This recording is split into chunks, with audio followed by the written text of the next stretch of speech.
There's been a lot of talk recently about the dead internet theory. People have been saying it's a recent problem caused by companies pushing AI, a new threat for the internet. But I don't think it's like that at all. I think we've been on this trajectory for a while, and meaningless and artificial content was always going to be the culmination of this trend. I know it's easy to point out examples like Facebook's attempts to create artificial users as proof companies are ruining the internet, and not to say stuff like that doesn't actually play a role, but it's less important than the widespread acceptance of inauthenticity, which already existed on the internet. You might think that's a bit of a bold claim. Who's claiming to want inauthentic content? No one, right? But that's not the right question. Instead, we should ask, how has inauthentic content gone unnoticed for so long? How has it become so widespread that people can only recognize it in its hyper-distilled AI-generated form? But to answer that, I first need to explain what I mean when I say authentic and inauthentic. To explain authenticity, I'm going to use the short story that inspired this video. I want to start by examining Charlie Parker Plays Bossa Nova by Haruki Murakami. Charlie Parker Plays Bossa Nova is a fictional story of an authentic fake album review. In the story, the main character writes a review of Charlie Parker's Bossa Nova album for a small publication, which is interesting because that album doesn't actually exist. Charlie Parker died in 1955, years before Bossa Nova became popular. In the story, the main character puts a lot of effort into making the review believable. Referring to Charlie Parker as Bird, he writes, "The melody calls to mind a young girl seated at a window, gazing out at the beautiful night sky. Most of it is done with single notes, with the occasional no-frills chords added, as if gently tucking a soft cushion under the girl's shoulders." These carefully chosen details give life to the account. And although it's factually inauthentic, it's still authentic in an emotional sense. It brings to mind that one quote by Picasso, "Art is the lie that reveals the truth." Later, Charlie Parker actually visits the main character in a dream and thanks him. "Anyway, I need to thank you," Bird said. "You gave me life again this one time, and had me play Bossa Nova. Nothing could make me happier. Of course, being alive and actually playing would have been even more exciting. But even after dying, this was a truly wonderful experience, since I always loved new music." What struck me about this story is how it can be contrasted with the use of AI. Say if the main character had instead used AI to generate new Charlie Parker songs, it would have felt inauthentic. Yet this leads to the odd conclusion that fake art is only authentic when it's made by a person. This highlights the difference between calling something inauthentic and fake. Fake isn't a criticism of art, because art is literally made up. And for the same reason, calling AI art fake isn't a criticism either. What matters is authenticity. To further refine what I mean by this, consider the choice to have Charlie Parker play Bossa Nova as opposed to the jazz music he was known for. It follows from an invisible understanding that Charlie Parker was a real person capable of growth, that he had underlying values that informed his decisions. He wasn't like an action figure that you could pose any which way. If you were to describe him Mongolian throat singing, it would be just as fake as the review in the short story, but with none of the authenticity. Change is distinct from growth, and this is very important to understand. I like to use the phrase, "everything is a remix," to show this distinction in another light. To me, this phrase is about how old ideas are remixed to create new ideas. It means that art is more than the sum of its parts, and that old ideas grow into new ideas. This is authenticity. To others, however, this phrase is often interpreted in the complete opposite sense. It's about how new ideas are just old ideas that have been remixed. It means that art is nothing more than the sum of its parts, and that old ideas change into new ideas. This is inauthenticity. To summarize, all growth involves change, but that doesn't mean change is evidence of growth. What's important for authenticity is how one thing relates to another. Focusing on value and connection leads to growth, but just focusing on novelty only leads to superficial change.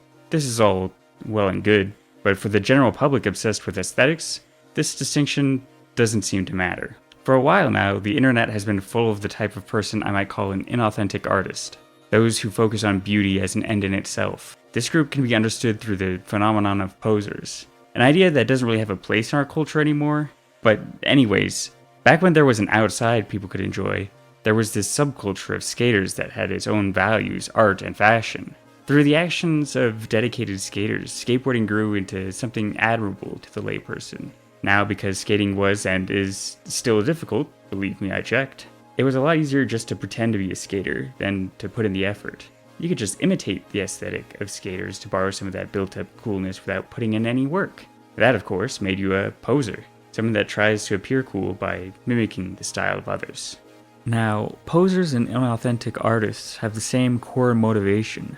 They want to be perceived positively, so they copy the visual aspects that worked for others. Which to me is interesting, because in a way, that's how AI thinks too. Though to be precise, AI doesn't think in the same sense. Each AI is basically a mathematical function that lacks internal needs and considerations, and their only purpose is to meet other people's expectations. However, despite that, their behavior is eerily similar to posers and inauthentic artists. They mimic the aesthetics without understanding them in order to win approval. Nowadays, everything is aesthetics. And since aesthetics are only surface level, the concept of authenticity doesn't really apply anymore. And not to go all Holden Caulfield on you, but everything really is kind of phony. And it seems to me that AI is just the logical end result of this trend towards inauthenticity. But what caused this shift away from subcultures towards aesthetics? Your first thought might be to point out the role of corporations in promoting inauthenticity. It's true, their influence is hard to understate, especially social media companies and how they control the visibility and incentives for most online content. Their absolute control has had dire consequences for the internet. However, that's only one half of the equation. There are a couple underappreciated influences that I suspect have played important roles in the shift towards inauthenticity. How did culture have a role in all of this? My first pet theory is that calling out inauthenticity was lumped in with other gatekeepery behavior and got nuked by the wider culture. I remember some of the arguments about the topic, and maybe you've heard some variation of this story. A woman goes to a party wearing a Metallica t-shirt. A guy comes up and asks her if she's a fan. She says yes, but he doesn't believe it, so he starts pestering her with 20 questions. And when she doesn't know the name of Lars Ulrich's second wife, he declares that she's not a real fan. I don't know if stories like this are real, but regardless, it's kind of a powerful image. The snobbish behavior towards an innocent person makes it really easy to hate even the concept of gatekeepers. You can see it in how people react to these stories. The overwhelming response is to call the guy an asshole, and then from that position of moral superiority, repeat the phrase, "let people enjoy things." Honestly, based on the widespread usage of that phrase, this little anecdote and its variations might have been one of the most influential in the history of the internet. Those 4 words convey so much in so little space, and this efficiency allowed that message to spread far. My second pet theory is that the lack of real-life community killed subcultures. My understanding of subcultures is that they are first about community through shared values, and art is more of a secondary effect of that. For example, one might celebrate the values of their culture by making art. In that case, the values inform the art. But if you reverse that and elevate art above values, then the community aspect suffers. Of course, in the quest for mass appeal, businesses have managed to free art from every value system other than money. In other words, turning things into aesthetics is good for business. If you want to know more, I'll link a pretty good article about the death of subcultures that goes more into this.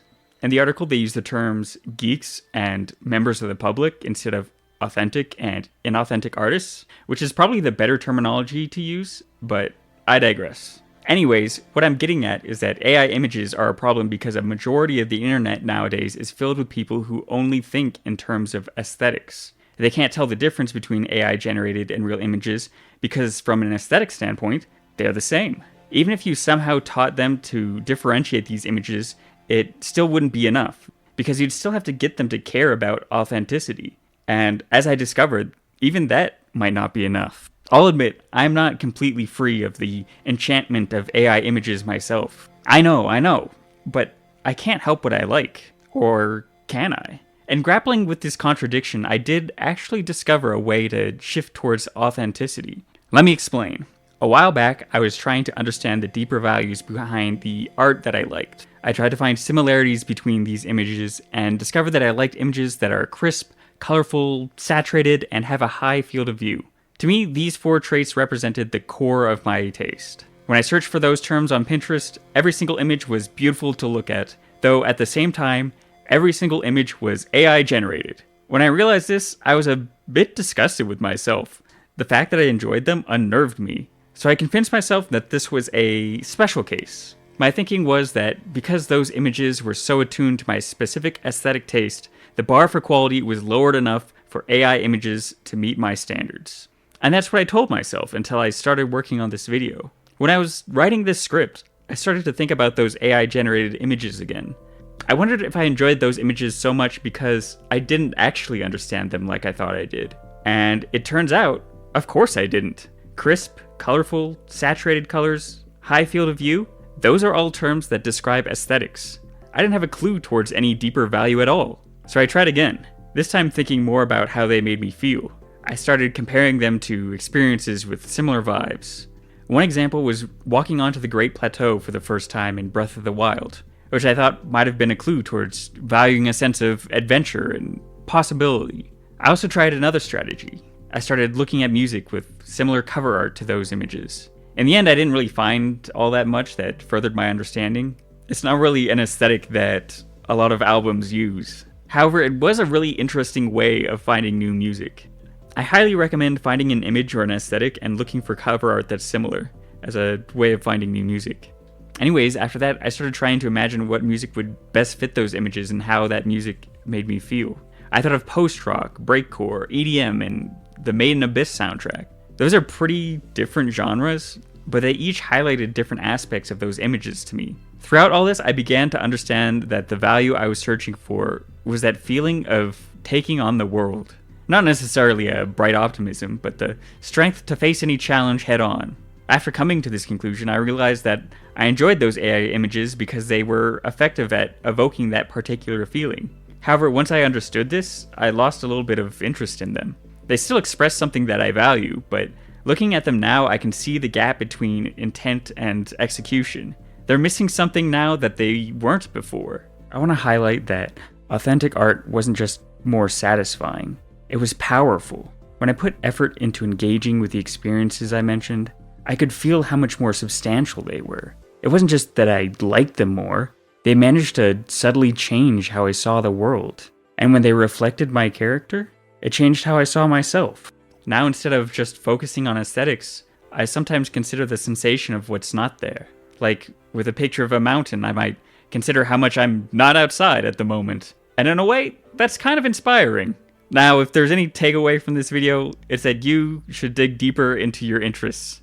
Admittedly, this advice doesn't address the wider issues of internet culture, but it is an important first step, because I do know one thing. We will need more authentic artists to build whatever comes next. Anyways, thanks for watching.